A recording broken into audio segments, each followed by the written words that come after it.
মেধা রাজকুমারী স্কুল থেকে ফিরছো, কেমন লাগলো স্কুল? খুব মজা লাগলো। কি কি করলে? পড়াশোনা করলে? কিছু লিখলে নাকি? লিখলে? আর বন্ধু ছিল? কেউ কেউ কাঁদছিল মামাম? আজ তো প্রথম দিন ছিল।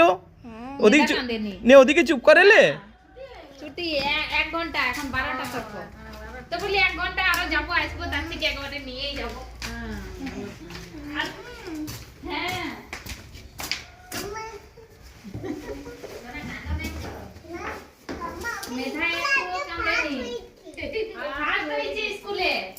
স্কুলে ফার্স্ট হয়েছে।